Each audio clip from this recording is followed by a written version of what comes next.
Hello and welcome to Business Reporter. I'm Alistair Green and today we're going to be talking about how contact centres can guarantee secure payments. And joining me is Ian Hook from Cognia.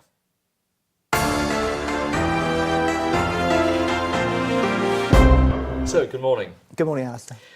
So, on my way to the studio here today, I made some online purchases. I then made 3 other purchases on the way here. It all seemed fairly straightforward and fairly seamless. So, what else do I need? Well, can I ask, what did you make as your first purchase? I booked a flight with British Airways.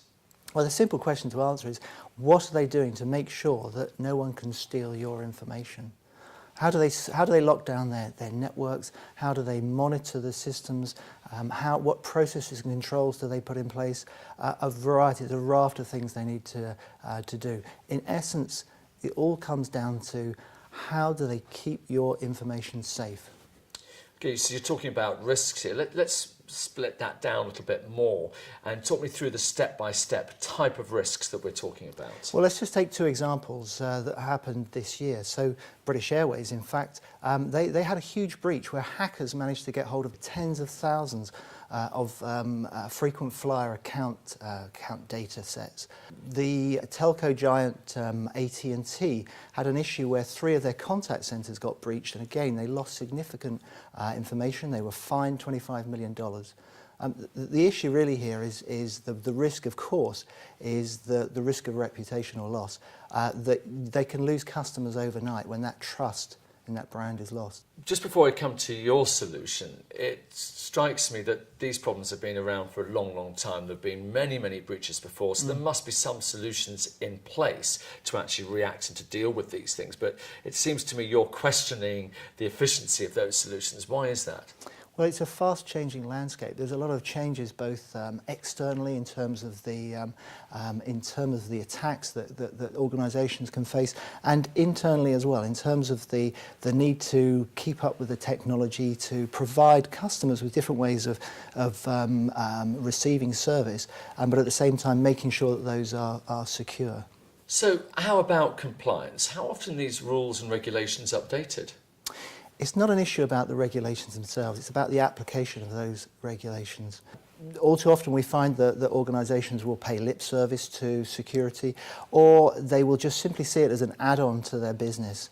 Let me give you an example. When we developed our cloud-based payment services solutions, what we did was we designed those with security at the beginning. We involved the appropriate security people right at the start of the design process. So what we were able to do was to build it into the fabric of the solution and make sure that we maintained all the things that our customers like about the flexibility, scalability and so forth about our solutions, but we ensured that there was that foundational security in place.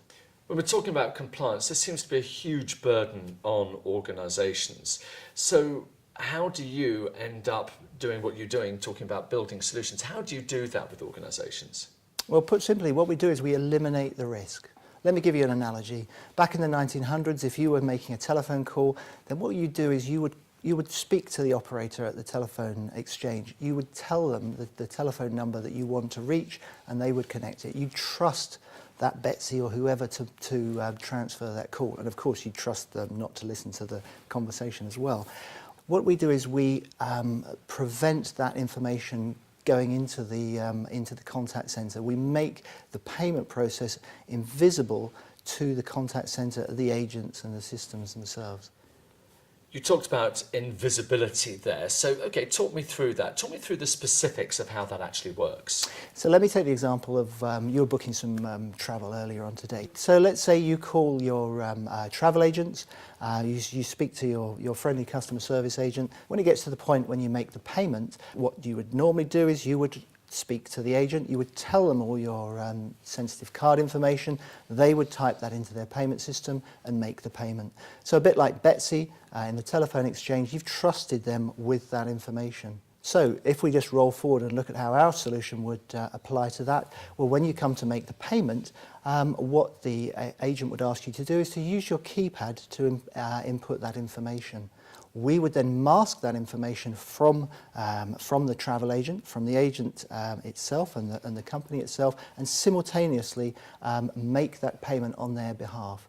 So we remove those security controls and processes that are traditionally required to maintain that, to deliver that solution. I mean, that all sounds well and good, but of course we live in an ever-changing world, don't we? Things never stay the same. So how can we be assured that actually into the future your solution is actually sustainable? Well, sustainability is all about listening, learning and acting. The trends and the developments in security are very fast moving. So we make sure that our business methods, our teams really stay on top of things.